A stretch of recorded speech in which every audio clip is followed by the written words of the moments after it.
बिस्मिल्लाहिर्रहमानिर्रहीम। अस्सलाम वालेकुम ख़वातीन व हज़रात, मैं हूं उस्मान सईद बसरा और मैं आज आपसे जो बड़ी इंपॉर्टेंट बात करना चाह रहा हूं। मैं ये चाहता हूं कि आप मेरी इस बात से अगर मुत्फिक हैं, मेरी आवाज़ से आवाज़ मिलाएं और सोशल मीडिया के ऊपर एक तूफान खड़ा कर देना चाहिए, क्योंकि हम जो मुहब्बे वतन पाकिस्तानी हैं, हमें एक उम्मीद पैदा हो गई थी कि पाकिस्तान के अंदर बड़े खानदानों, बड़े लुटेरों, बड़े चोरों और बड़े मुआशी कज़ाकों के खिलाफ जो अदलिया ने एक ऑपरेशन क्लीन अप शुरू किया है, इसके बदले पाकिस्तान के अंदर खुशहाली आएगी और इंसाफ का बोलबाला होगा।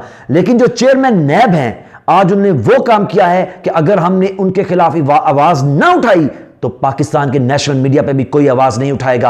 आज उन्होंने दो काम किए हैं। एक काम ये किया है, उस इसहाक डार का नाम ईसीएल में डाल दिया है। चेयरमैन नैब ने आज सिफारिश कर दी है, जो पाकिस्तान में मौजूद ही नहीं। ईसीएल यानी exit control list of Pakistan के पाकिस्तान से बाहर क्यों नहीं जा सकता? ये कैसा मजाक किया है चेयरमैन नैब ने? ये क्या लतीफा है, क्या तमाशा लगा दिया है कि इसहाक डार पाकिस्तान में मौजूद नहीं है, उसका नाम ईसीएल में डाल दिया है। और वजह उसकी यह है कि नवाज शरीफ और उनके खानदान ने रिक्वेस्ट की है, इस सियासी पपड़ जो नैब का चेयरमैन है, कि अगर इसहाक डार पाकिस्तान आ गया, हमने उसकी मिन्नत तरला करके उसको बाहर तो रखा है, हमारे खिलाफ दोबारा वो वादा मुआफ गवाह बन जाएगा। वो एक कमजोर और बुज़दिल इंसान है, लिहाजा उसको डराने के लिए आप उसका नाम ईसीएल में डालें, ताकि उसको एहसास हो कि मैं पाकिस्तान गया तो पकड़ा जाऊंगा और मारा जाऊंगा।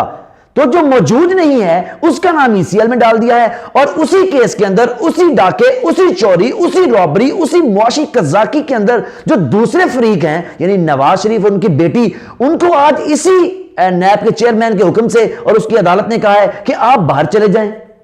ये क्या तमाशा है इस पाकिस्तान के साथ? ये क्या मजाक कर रहे हैं आप कानून के साथ? ये इंसाफ की धज्जियां बखेर रहे हैं, इंसाफ का खून कर रहे हैं कि वो जो पाकिस्तान से बाहर बैठा हुआ है उसका नाम ईसीएल में डाल दिया है। वो जो उसी इल्जाम के तहत मुल्ज़मान पाकिस्तान के अंदर थे, उनको आज कहा है कि आप लंदन चले जाएं। मैं यहां पैगाम देना चाह रहा हूं चेयरमैन नैब को, और मैं आपसे कह रहा हूं, मेरे साथ हम आवाज हो इस दो नंबरी के खिलाफ, इस कानून की कत्ल के खिलाफ, इंसाफ की कत्ल के खिलाफ, कि वो जो इसहाक डार है उसको पाकिस्तान पहले लेके आना चाहिए और फिर उसका नाम ईसीएल में डालना चाहिए। और ये जो खानदान है जो पाकिस्तान से भगौड़ा होने जा रहा है, इसका नाम ईसीएल में डालना चाहिए। अगर नहीं तो हम पाकिस्तान पूरे के अंदर एक आवाज बनेंगे, पूरी दुनिया में आवाज बनेंगे। और चेयरमैन नैब, हम आपको जो सियासी आपकी भर्ती है उसका हक अदा करने नहीं देंगे। पाकिस्तान और खुशहाल पाकिस्तान के ख्वाब की बुनियाद को हिला के हम आपको सियासी हक अदा नहीं करने देंगे।